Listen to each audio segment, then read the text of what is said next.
Point of Order podcast, an inside look at California politics and the state legislature. I am your host, Assemblyman Josh Hoover, and I'm excited to be joined today by my state senator, Senator Roger Niello from Senate District 6. Welcome to the podcast. Well, it's great to be here with my Assemblyman. There you go. Josh Hoover. That's right. I can't believe this hasn't happened yet. I mean, this is crazy. We're practically neighbors, so. Well, I'm available anytime. I appreciate it. Except for the last time, which I had just gotten in a bicycle accident, That's and right. I couldn't. Oh, and my gosh. Kirk Feely substituted for me. That's right. And he's much more knowledgeable and much smarter anyway. Well, how you healing up, by the way? From Pretty that, well. That My shoulder's a little bit sore, but I got most of the movement. Takes longer for a cracked rib to heal. Oh, and man, I got I two bet. of them. So do you bike a lot? Like, is that I one did, and I will again, Yeah. but not for a few months. Okay. So, Yeah. Where do you like to go? Do you like to do the trails? Or? Yeah. I live out in Fair Oaks. Yeah. And the top of my driveway to the trail at Hazel Avenue is exactly a mile. That's awesome. So it's easy to get on and off. And that's great. I'd put in 10 to 12 miles each time and ride 4 or 5 days a week. So that's wonderful. Yeah. Yeah. That sounds really nice. I need to do that more, or maybe not. I don't know. Like, well, some kind of exercise is good. Yes, I definitely exercise for sure. A little less risky exercise, but well, I want to talk a little bit about, before we get into some of our content today, some of the things you're working on this year. I know the big thing that we've been talking about on this podcast a lot has been the daylight saving time bill that you've got. And well, so it's a standard time, actually. Sure. Yes. Yeah. I should permanent standard time bill. Yes. I'm presenting that this week. Oh, really? Yeah. Okay, wow. Yeah. We're presenting it this week. I forget whether it's tomorrow or the next That's day. awesome. Okay. Yeah. But it would seek to make standard time permanent. And the reason for that is because the whole West Coast is going in the same direction. Oregon, Washington, California, Really all proposing the same thing. Oregon's already passed it, but theirs is subject to California doing it within a number of years. But that way we all go together. Plus, it is the preferred time by virtually all medical organizations, medical practitioners, sleep experts. And so it seems to be the better way to go health-wise. So what do they say about that? Like, is it just like a body clock sort of situation? Exactly. Okay, got it. It's closer to what our body clock is. Easier for us to adjust to that than to adjust to daylight savings. Sure. And a lot of people have a tough time adjusting to daylight saving time, but not as much to standard time when it switches to standard. Yeah. And my sense is that as I put it, most people want to ditch the switch. Yes. But the only controversy is to which switch to ditch. That's right. That's right. And so some people like standard, some people like daylight savings time, and it's an interesting discussion. So that's absolutely true. Is that I think universal agreement that it's less healthy, and there's actually statistics backing that up, that it's really bad to switch your clock twice a year, right? Yeah, and it doesn't and it's make annoying, any sense and it's, anymore. And you have a couple weeks of the year where you're. We did go to permanent daylight saving time for a period of time in the early 70s during the energy crunch. Very interesting. And we abandoned, and it was nationwide. Okay. And it was abandoned after about a year or two because people, by and large, didn't like it. Most people today don't remember that, but it. I've never heard I'm an that. older guy. I remember that. That's you weren't even fascinating. alive. No, that's fascinating. Yeah, I didn't realize that. Yeah. Okay, and so it just wasn't very popular. Correct. Yeah. And another thing I get is a lot of people think that Proposition 7 of 2018, the voters voted to go to permanent daylight saving time. That's what I hear a lot. Well, the interesting thing is that's what the title and summary statement said, and we can talk about my title and summary statement we should bill, talk about that next. because that's what people read. But the bill itself authorized the legislature to go to permanent daylight saving time, 2/3 majority, subject to an act of Congress. Correct. Which they haven't done, and in my opinion, they're not going to do. So if we went to permanent daylight saving time, it would be a fruitless effort. We wouldn't be able to implement it. Yeah. But we can also convert to permanent standard time under that same supermajority, but we do not need the approval of the federal government. It is already the United States adopted official time. Right. So do you think that Congress is just not a priority? I mean, I know some people in Congress, including a former boss of mine, Assemblyman Jay Obernolte, who wanted desperately to stop the switch. But, at the end of the day, is it there's just not any juice behind it? There's no momentum? I don't know. Well, it gets back to what I said before, to which switch to ditch. Right. And there's different opinions about that. Yeah. But Marco Rubio has championed permanent daylight saving time, but it hasn't gone anywhere. I think it passed the Senate, but it died in the House. Wasn't defeated. I think it was never heard. Wow. But I don't see that happening. Yeah. I think you're right. I think it's a long shot for sure. So what do you say to the people? So that we had a fun Easter table conversation yesterday. This bill came up. Oh. And they did bring up, my mom brought up the proposition. I thought we voted on this. And so that was a good explanation.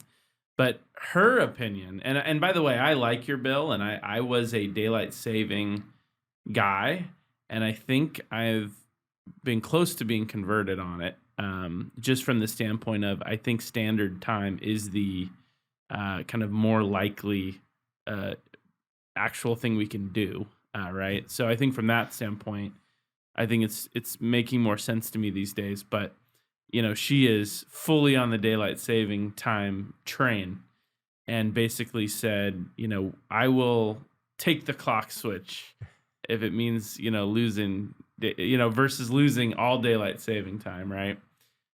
So I thought that, well, what do you say to those folks? Well, here's the difference between the two. Yeah. With standard time, you have more light in the morning. Right. And with daylight saving time, you have more light in the evening. Right. And that's kind of where the preferences split. Sure. But I think it's important to know that less light in the morning means that people are going to school, going to work, and the like, sometimes during the year when it's completely dark. Mm-hmm. And that is dangerous, number one. The other thing is, even with standard time, in June and July, the sun is still up into the evening, right. to 8 o'clock. Yeah. So we still have sunny evenings, just an hour less. Yeah. But that's the fundamental difference. More light in the morning versus more light in the evening. I prefer more light in the morning myself. But yeah. Well, and I kind of prefer more light in the evening, but I think a lot of people don't realize that sun still changes throughout the year. It's not, it's not like a permanent 6 p.m. gets dark sort of situation, right? So Hawaii is on standard time. Right. It doesn't matter because they're near the equator. Right, exactly. Yeah, that's a good point. Yeah. So, well, if it makes you feel any better, we did do a poll on this podcast about 3 weeks ago now, I guess. Because we've been doing these questions of the week and having people vote on it. Over 200 people voted. 90% said, and by the way, the poll, I should say, was your bill, permanent standard time, or keep the switch. Oh, because okay. to me, that is the choice that's on the table, right? You can't really compare it to from a practical standpoint, permanent daylight time, because I think that's not really on the table. And so 90% chose that permanent standard time. Really? But, that's very small sample size, but it's encouraging. But it was very overwhelming. Now, I had a staffer who was in the 10%, and apparently my mom as well. But I think, I definitely think that people are just kind of tired of the switch, right? And I know I am. I know. Yeah, I still feel like this one we just did in the spring forward. It's the hardest one, and I feel like it takes me a week to really acclimate to it. Yeah, it does. Several days anyway. So you brought up another great bill you're working on, which I would love, to hear a little bit about. And I think we may have talked about in this podcast before, I don't know, but essentially dealing with the title and summary of a ballot initiative, right? So tell us a little bit about that one. I think the listeners would be interested. That bill right now, for all intents and purposes, is dead. As Joe Patterson said, if your bill is on suspense in the Appropriations Committee, there is no suspense. Your bill is dead. Your bill is dead. And it went there last year. Yeah. But this is a policy that I pursued almost my entire time in the Assembly. I did get it out of committee one time, kind of by accident. It's an interesting story in and of itself. We won't dive into that now. But another former boss of yours, Kevin Kiley, picked it up. Jean Fuller had before that. Got it. My chief of staff was her ledge director, and she carried it. So it's been around for a long time. Yeah. The change is pretty simple. It transfers the responsibility for writing proposition, title, and summary statements from the partisan attorney general to the unbiased legislative analyst who writes the detailed analysis anyway. And there have been many examples of biased title and summary statements because the attorney general wanted a proposition to go in a certain way. The title and summary statement on that Proposition 7 dealing with standard and daylight savings, it was a horribly misleading statement. The title and summary statement just dealt with daylight saving. That's why people think that that's what they voted for, which tells me maybe that's all they're reading. I hope that's not the case, but certainly what you see first, though. It is what you see first, and the Proposition 47 was the Safe Schools and Neighborhoods Act. Remember, it's been anything but. If you read the title and summary statement of the proposition that originally authorized high-speed rail, you will be convinced from that statement that you get the whole system for $9.5 billion. And we know that's not true. Yep. So this would just transfer that responsibility. It has to be a constitutional amendment also, because it's both in statute and it's in the Constitution. So it's really two bills. Yeah. But I presented it to the Elections Committee after having failed repeatedly. Right. And the Elections Committee not only passed it unanimously, but a Democrat on the committee asked to be a co-author on the bill. That's amazing. You could have knocked me over with a feather. Oh, my gosh. I was That's shocking. I was surprised by that. But it went to appropriations, onto the suspense file, probably because leadership, including the Attorney General, were expressing their opinions behind the scenes. Yeah. Well, and you know, to be fair, right, this has been used, I think, to skew propositions on both sides of the aisle. Well, not so much. The last Republican Attorney General was Dan Lundgren. Yeah. And David Sterling was the person responsible for writing those things in his office. And he was very objective. Really? But the fact of the matter is every AG has been a Democrat since. And I've said repeatedly, if there was a Republican Attorney General, I would still carry this bill because it's good government. But I think that is the hard part about changing it, right? Is that generally speaking, the party in power doesn't want to lose that authority. Correct. Right? And so today it may be, the Democrats, but in the 90s, maybe it was the Republicans. I mean, they, could have done it, but I think it's also in some ways gotten worse. I think it's been abused. Like it became kind of this thing. Oh, you tweak a word here and there. And then over the years, it's just turned into this completely lopsided thing. And I think, it's really strongly supportive of your bill. So yeah. Well, we will continue. I couldn't reintroduce it this year because it would be the same thing as last year, and we can't do that. But I will reintroduce it next year, and every session after that, voters willing, I have 7 more years here, so I'll keep working on it. Well, count me in as a co-author if you do. I will. So, but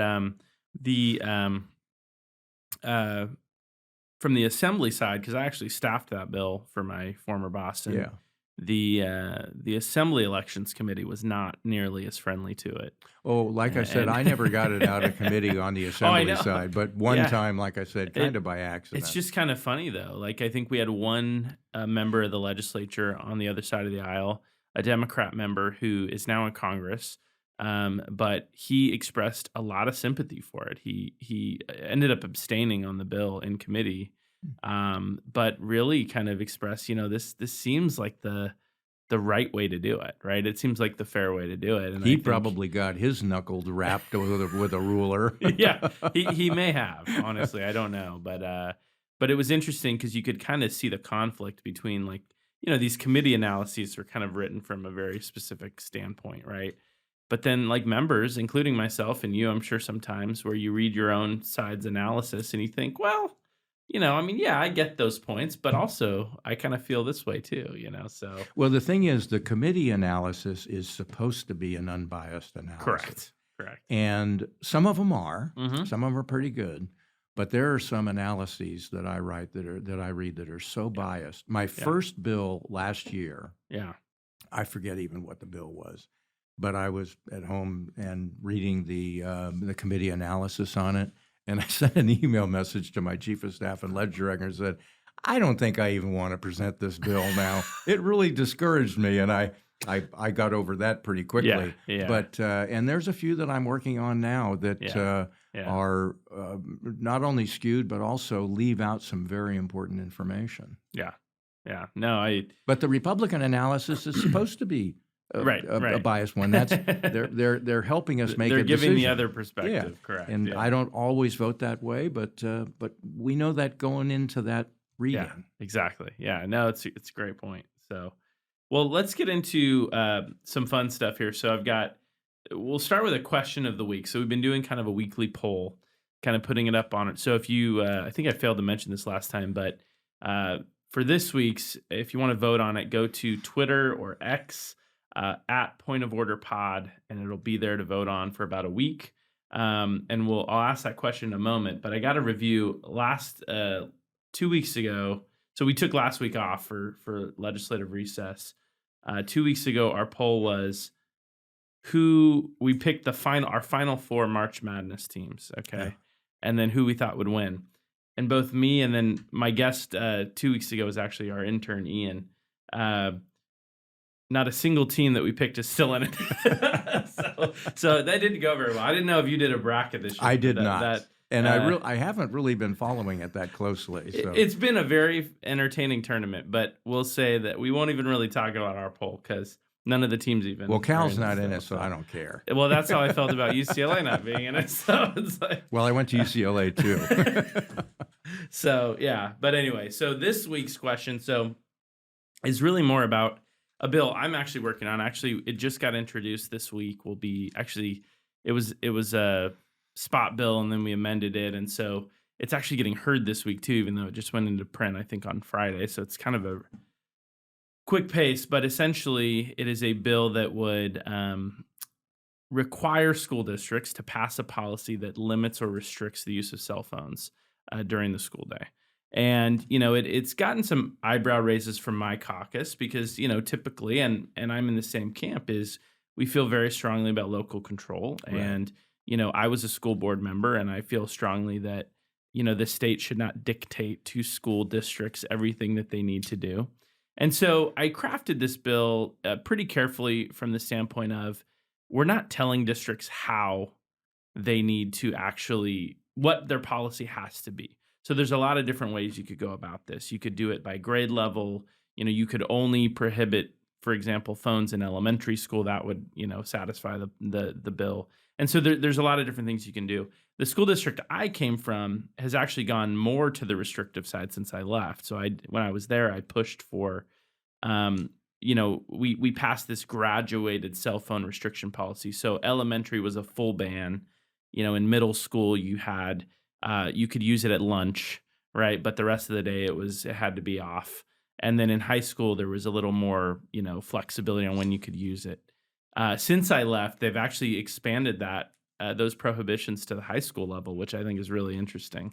And they've gotten some really positive feedback, but I don't want to overly bias the poll. The question this week is going to be, should schools limit or restrict student cell phone use during the school day?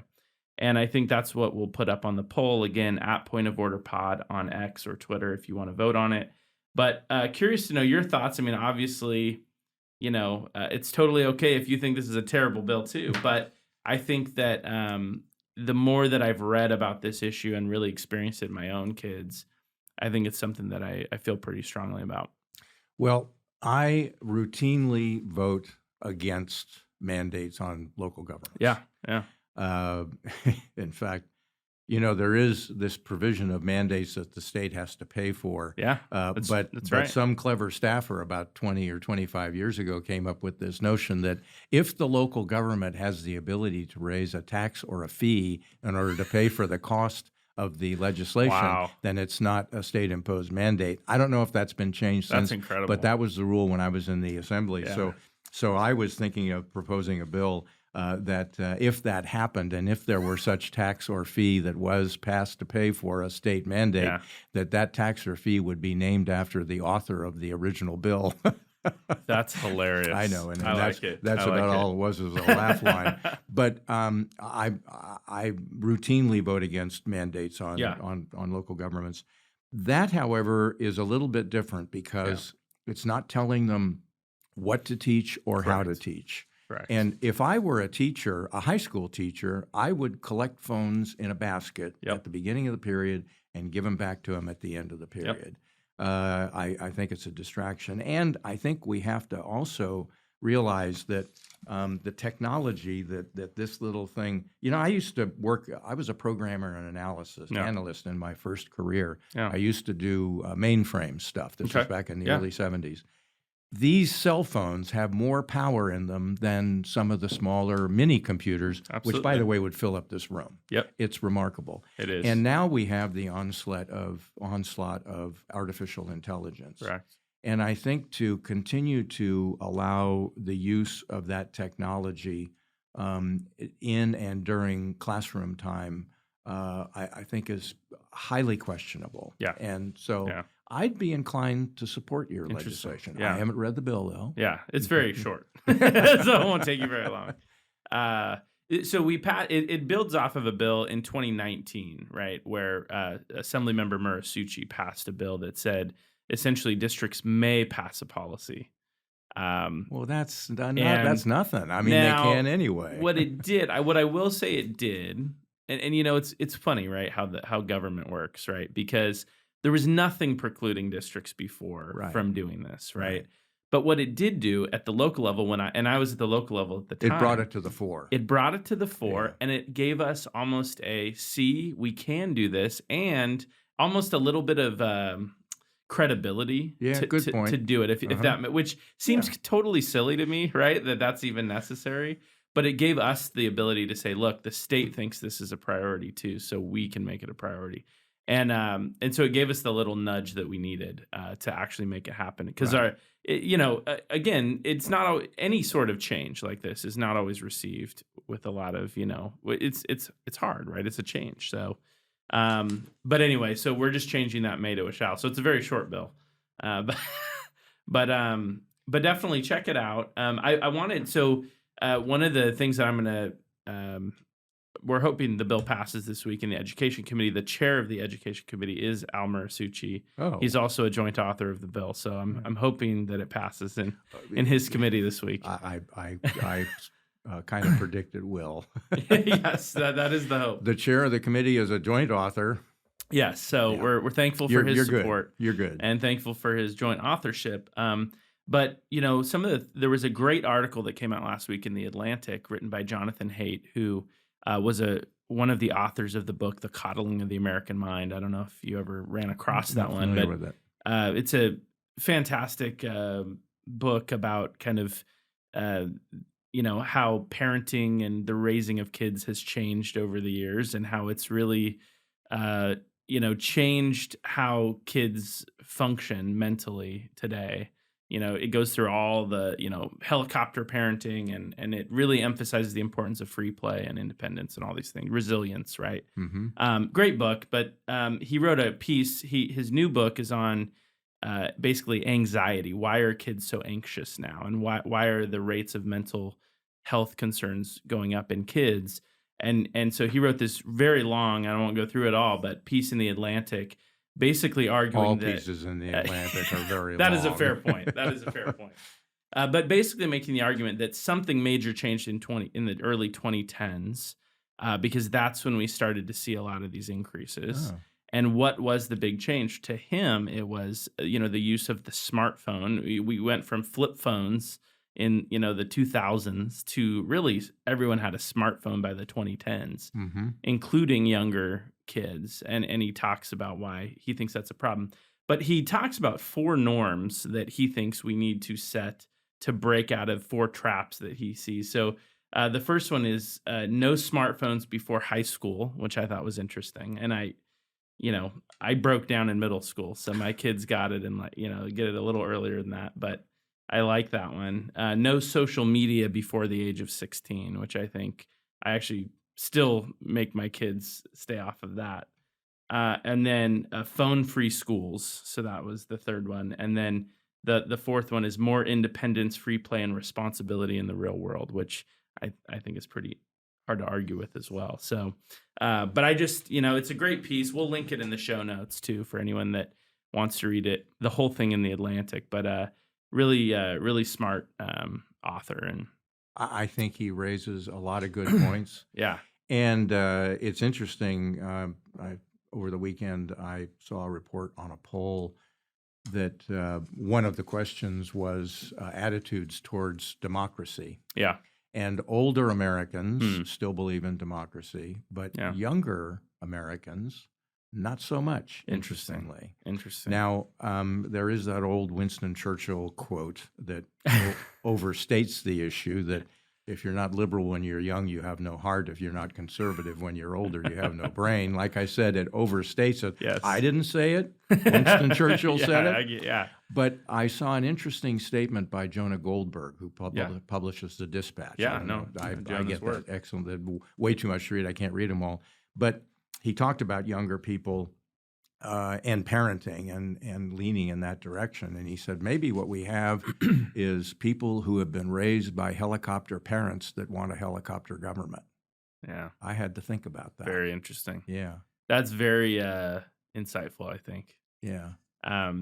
Jonah also wrote an amazing book called The Suicide of the West, which talks about kind of the breakdown of, it's one of my favorite books, but it's one of the breakdown of the West and sort of how we got there, and why it also has a lot of arguments of why capitalism is the best system. Mm-hmm. But there's all kinds of great stuff in there. Interesting. Too, I'm not familiar with that book. He's a fascinating writer, though. He is a bit laborious to read. True. He goes over there and then over there and then back here and then up there, and I was reading it on vacation a few years ago, and my wife's like, "Really? Like you can't find like a John Grisham novel or something? Like you're sick."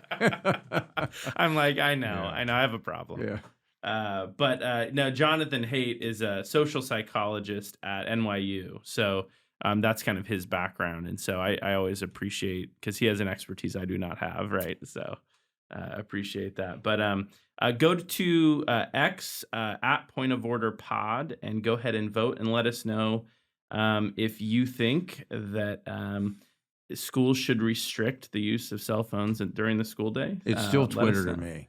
I still call it Twitter too, and that's why I every time I usually say Twitter or X or something like that, and it's hard for me not to call it Twitter. Yeah, I feel like it took some of the uniqueness out of it, because you used to tweet, right, and that was kind of fun. Now it's X. A post or you X, or I don't know. It's just more generic now, which I don't love. I still tweet. There you go. I like it. So get my notes back open here. So let's get into our stories of the week. And I know we try to keep this under an hour, so we'll probably skip some of these, but maybe go rapid fire. I don't know. We'll see. Okay. We'll see how much we get to. But the one I really wanted to start with, because you are the vice chair of the Senate Budget Committee, is over these last couple weeks since our last episode, there's been sort of this deal that has been decided upon, at least in the Senate. The Assembly has still said, we're taking our time. We're not really sure about your deal, but it's essentially a deal to shrink the shortfall, come up with $12 to $18 billion in cuts. Curious if you give us a little background on where things stand with the Senate, but also the governor, and how you think this thing's going to shake out. I think our friends on the other side of the aisle are having a very difficult time with this. And it was led by the governor basically obfuscating the issue. The Ledge analyst, which is a very reliable budget analyst. Yeah. And by the way, I would always put more stock in what a budget advisor says as opposed to what a budget writer thinks. There's a different level of pressure. So the ledge analyst came out with a projected deficit initially of $68 billion. Right. And so then Newsom, on his presentation, he started out saying, listen, you people in the press, you got to get this deficit right. The LAO is wrong. The number's $38 billion. Mm. The number's not $38 billion. Yeah. He was intentionally, in my opinion, trying to diffuse the issue, make it seem less of a problem. Correct. And that began an atmosphere among basically the people that are going to approve the budget. They don't need Republican votes, and so that created sort of a relaxation on the part of the Democrats, particularly I would say in your House, because nobody in your House has experienced a difficult budget. Mm-hmm. You came close to it in 2020 when we thought the pandemic was going to kill the budget, but it didn't. Ended up. You've had nothing but huge surpluses. So nobody knows a difficult budget. It's true. There's only 6 of us or 5 of us, and we're all in the Senate that were here in the 08-09 budget year. And that was more difficult. Yeah. But this one's getting there. Yeah. And so there is a reticence to make the decisions that need to be made. And the problem with that is if we don't take a big chunk out of the current year budget, we're going to have to take more out of next year. Correct. And so here's a couple of numbers. If they do come up with $12 billion, forget the governor's number. It's just, I could go into why it's wrong, but we'd take the rest of the time and people would fall asleep. But that means that $12 billion would get the problem. The problem now is $72 billion because there's been a fall off in revenues since January. Correct. So that would mean $60 billion would have to come out of next year's budget. And everybody agrees, by the way, that in the 3 budget years after the one that we're going to adopt this year, that is to say 25, 26, 26, 27, and 27, 28, each are projected to have $30 billion in deficits of their own. Mm. And so we're setting ourselves up for an impossible situation that I'm afraid is going to force people to want to raise taxes. And we don't need to do that. So I'm very concerned about where it's going and what's not being done. Yeah. And you talk about the deal with the Senate. The Senate did come out with a specific program prior to that deal between that they were talking about between the Senate and the Assembly and the governor. But that particular plan has absolutely no details behind it at all. Yeah, yeah. I'll ask you at least this is my thought, but I'll ask you as well. Do you think that Jerry Brown, when he was governor, would have dealt with this in the same way? No, he because I feel like he would not have. No, he would not have. I wish. So I know that Governor Newsom wanted to avoid a bad press release early in the year in January, and thought, well, maybe revenue will pick up, so we'll have hoping against hope, a more optimistic shortfall in January. Hope for the best, but at a certain point, why would you not pick? Why would you not pick a more conservative number? You're literally going with not even the best case scenario, really the best case scenario plus another few billion in optimism. And so it's just. I feel like when Governor Brown was in here, he was very serious about, and I didn't always agree with him on everything, but he was very serious about the fiscal position of the state and trying not to kick the can down the road. Now, some of his budget still used, some of these general fund solutions, right? Revenues and borrowing, fund shifts, delays, deferrals. We did that in 08 and 09 too, but we did a lot of other things that were much harder. Right. So, I mean, it included some of that too, but I could just tell from his tone and the way he approached the budget and the way he talked about the budget that he knew it was a serious problem, and I'm not getting that from Governor Newsom, which is unfortunate. I agree with you completely. I think we'd have a completely different approach. And the Governor Newsom, whether it was purposeful obfuscation or whether he was just trying to not have bad news at the beginning of his year and hope things got better, he has he's underplayed the number, and he doesn't have his caucuses serious about approaching it. Certainly not in the Assembly. I talked with Jesse Gabriel, though, and I do have the sense that he realizes that there's a big hill to climb. But and he's a new budget chair too. Right. Brand new to the job. Tough time to take over as the chair of the budget Very committee. tough time. Yeah. And on our side, Scott Wiener is the new budget chair. That's right. Also, and it is a very tough time to take over. But it is a serious problem, and they need to treat it as such. Yeah, totally agree. Well, we'll keep a close eye on that, of course. I think leading to maybe a sign that it's going to continue to be a tough problem for the next few years, California just took over in February as the highest unemployment rate in the nation. You may have seen that. I did. And to me, that indicates that things aren't, we're now 51 out of, including DC, right? And so we were second for a long time. We're now the highest unemployment rate in the nation. I think it's 5.3%. Does that kind of indicate where our economy is going in terms of, for California? Are you worried about the overall economic health of the state? Well, sure. And another phenomena that has been happening in recent years has to do with in-migration and out-migration. And a lot of people say California's losing population, and numbers show that. But the people moving in the state and the people moving out of the state have been of the same income, educational level for the most part. In recent couple of years, that has changed, and the people moving in are still the same sort of income, educational level as before, but the people moving out are of higher incomes and higher education levels. This is IRS data. And if that's any kind of a trend, that is very dangerous for personal income tax revenues. High unemployment is bad for personal income tax revenues. To the extent that the economy is weak, we don't have as many startup IPOs as we typically would, and that's the issue that has had the greatest impact on decline in revenues this year. The LAO has said it's been a bit of a surprise, but he didn't realize it was that much of an income generator, but it certainly is. So these three aspects can have very serious impacts on the general fund budget. Yeah, I think it's, I'm trying to remember the statistic, but we've had a few people on, and it's those high, because of how we structure our tax system, right?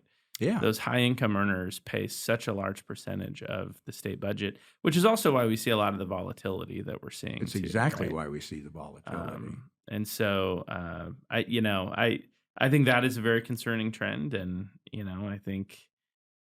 I think at some point, we've talked a little bit up on this podcast about the wealth tax that keeps being proposed and thankfully keeps getting killed. And even the governor has said, I don't support that.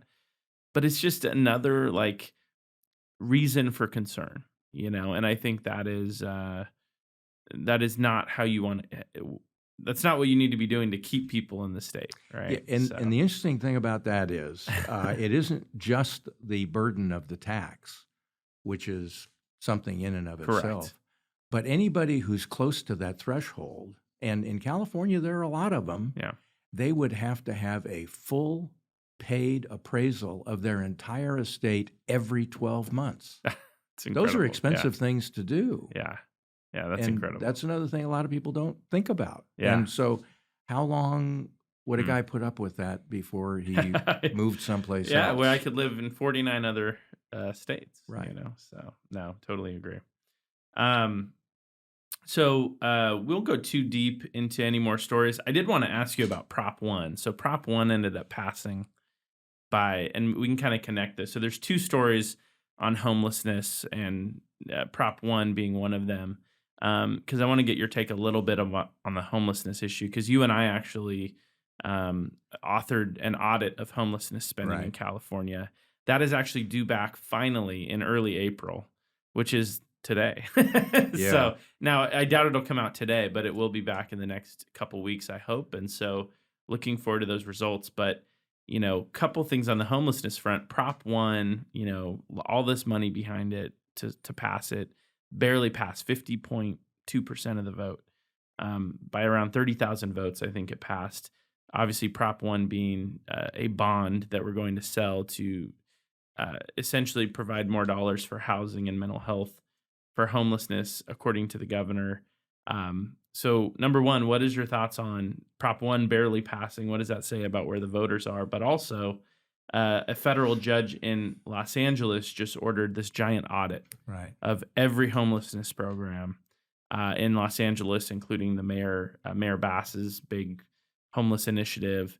I think that's going to say some really, that's going to be really critical to helping us figure out where all this money is going, all these billions that we have spent on this problem as we've seen it continue to grow. So just your thoughts on kind of the current context of that. How much time do I have? So I think that audit that the federal judge has insisted on will probably be a more interesting one than the one that we called for. So, but it'll help. Oh, it's going to be very interesting from a local standpoint. And the one thing in terms of assessing homelessness programs, what they've got to assess, and they don't. In fact, I haven't heard anybody use this word other than myself since I've been here. They have to assess the success in getting people to self-sufficiency. Mm-hmm. We talk about housing, we talk about supportive housing, we talk about all those things. I have yet to hear anybody say we need to get people to be able to take care of themselves, self-sufficiency. And that frustrates me a little bit. Oh, absolutely. But the thing about Prop 1 is, number one, I think it was a statement of the current popularity of the governor, which is not very high. He did a lot of the ads for it, and I think that probably hurt it.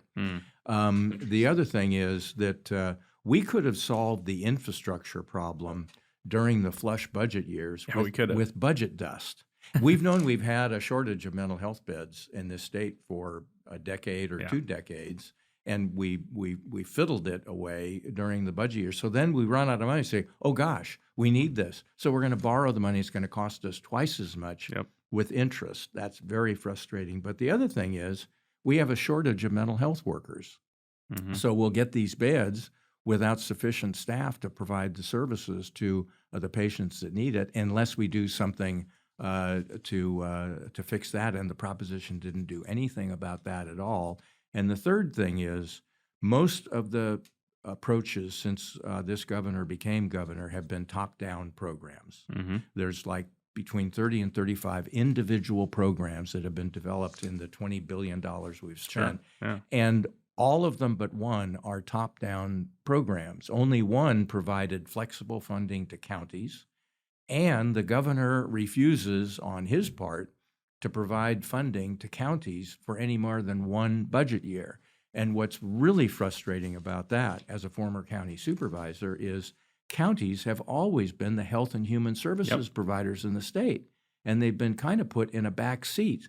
I think that's a good reason why there's failure. We've got 58 counties that would do different things, and some would be more successful than others, and the others could learn by the sum, and we don't have any of that going on currently. So it seems like there's a definition of politics that I use jokingly sometimes. It's looking for problems, finding them everywhere, and applying all the wrong solutions. And the third one is what we're doing with homelessness, in my humble opinion. I couldn't agree more. Yeah, couldn't agree more. I think we've gone just the complete wrong direction on it. And I think, you and I have a bill this year that we're working together on to kind of get out this housing first approach, that we've put all our eggs in the housing basket. Right. And no one is trying to say that housing isn't a part of the solution, right? Of course it is. Of course it is. Yeah. And also reducing the cost of living, all those things are part of the solution. But this idea that we'd put all of our eggs in a single basket, as opposed to, actually, allowing counties to plan forward, allowing, programs that are actually requiring sobriety to get funding, things like that. It just seems... It's because our leadership thinks that homelessness is solely a housing affordability and availability problem. Right. Solely. Yeah. And that's some of it, but I happen to believe that substance abuse and mental illness is a significant part of it. And those that feel it's only housing, they sort of dismiss that away by saying, no, people have mental problems and substance abuse because they're homeless. Yep, exactly. No, I think could not have said it better myself. So, real quick, I want to, before you go, I'm going to play a clip of the week. Is actually Assembly Member James Gallagher. It was his speech on the floor right before we left for the break on this AB 610, which was the Holden bill that exempted some businesses from this notorious now fast food minimum wage increase bill, right? So I'm going to play this, and I'll get your thought on the clip. I think he kind of channeled some of my frustrations on it, and then also kind of want to get your thought on where we stand with the minimum wage bill. Sure. And considering this proposal, I think it has to be said, first of all, that the underlying policy here that we are exempting from in this case is bad policy. And that's why I opposed it last year. And what we are going to see in only a few years from now is we're going to see the cost of living continue to rise beyond everyone's abilities. That cost of living that is hurting families across this state is only going to get worse because of this policy. And what we are also going to see is more automation and taking away these jobs that people rely upon. So it can't be said enough that the policy that we passed last year is very flawed. And an example of how it's flawed is the fact that you're exempting people from it. Because, and this is the question for Democrats to answer, if the policy is so just and so great, why are you exempting people? Why are you exempting certain industries? And it also cannot go on this floor without being said that the process that happened last year stinks. It's not legislation. When all the negotiations happen behind closed doors and there's not transparency. We'll cut it there. He went on for a while.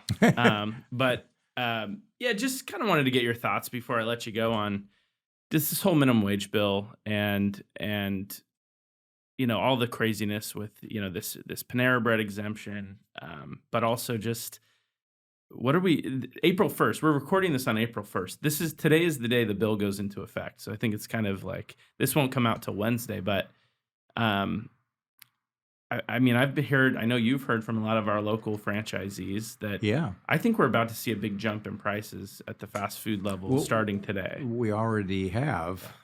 Yeah. But the interesting thing is, this isn't the only place where the state is imposing a minimum wage on an industry.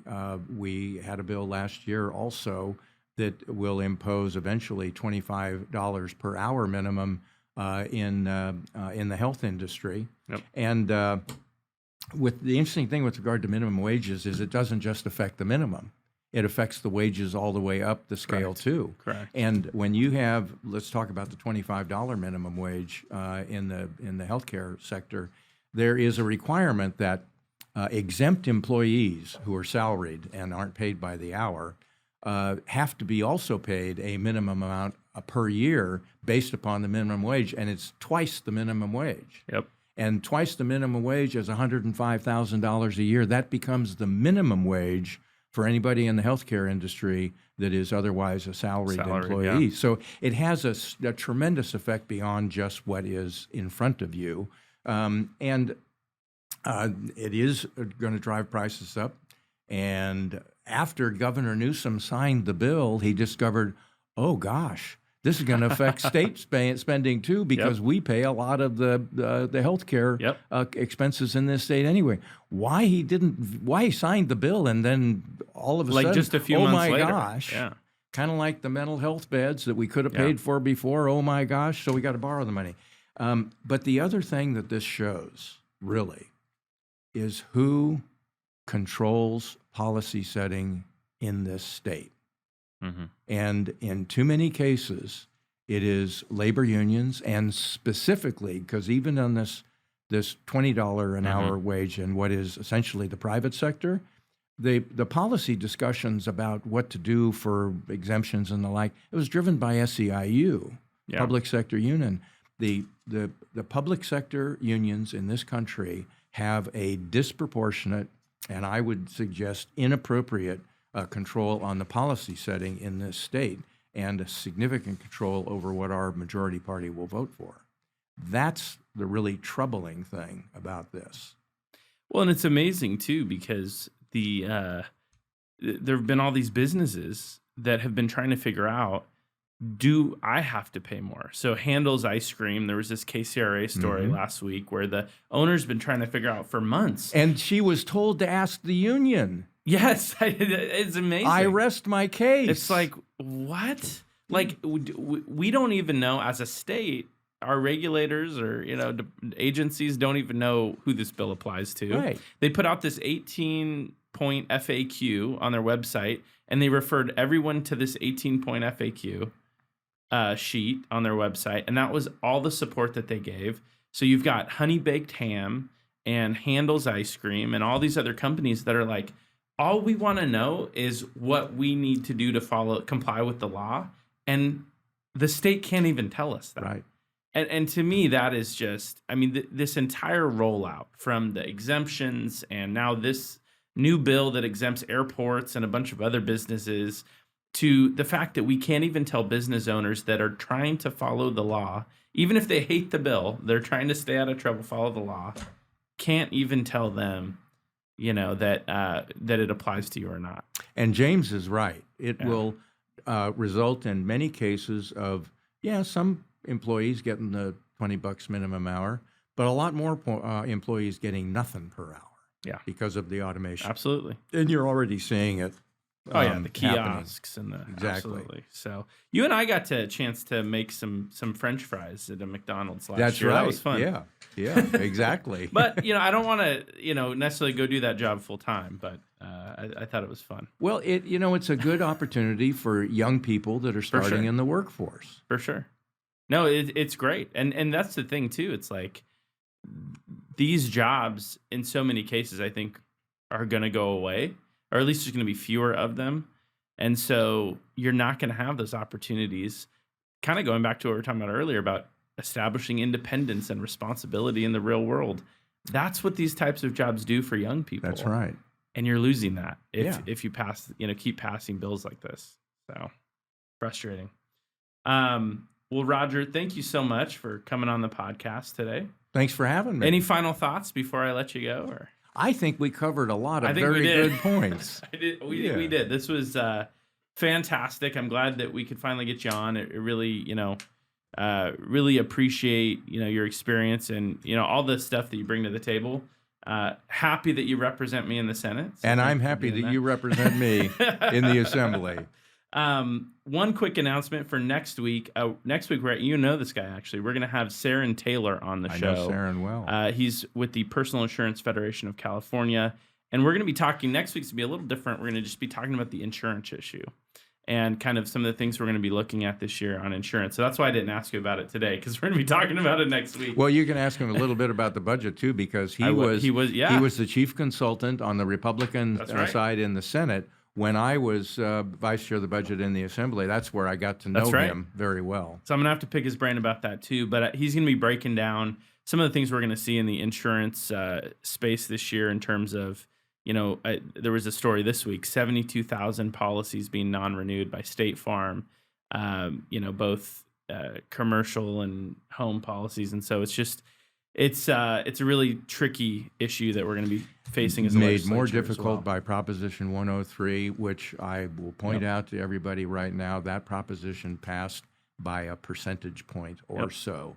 The population was very split on that, and the fact of the matter is, we should repeal it. Yeah. Well, maybe we'll get into that with Saren too. I don't know. We'll see. But that's going to be another big issue this year that I know you're very knowledgeable on. And so we'll be talking about that next week. If you have any ideas for future shows, you can email pointoforderpod@gmail.com. Remember to go vote on that X or Twitter poll @pointoforderpod about cell phone use in schools. And then you can watch, subscribe, follow the podcast on YouTube, Twitter, X, Instagram, Facebook, Threads @pointoforderpod. You can follow today's host on Twitter @Joshua_Hoover for me.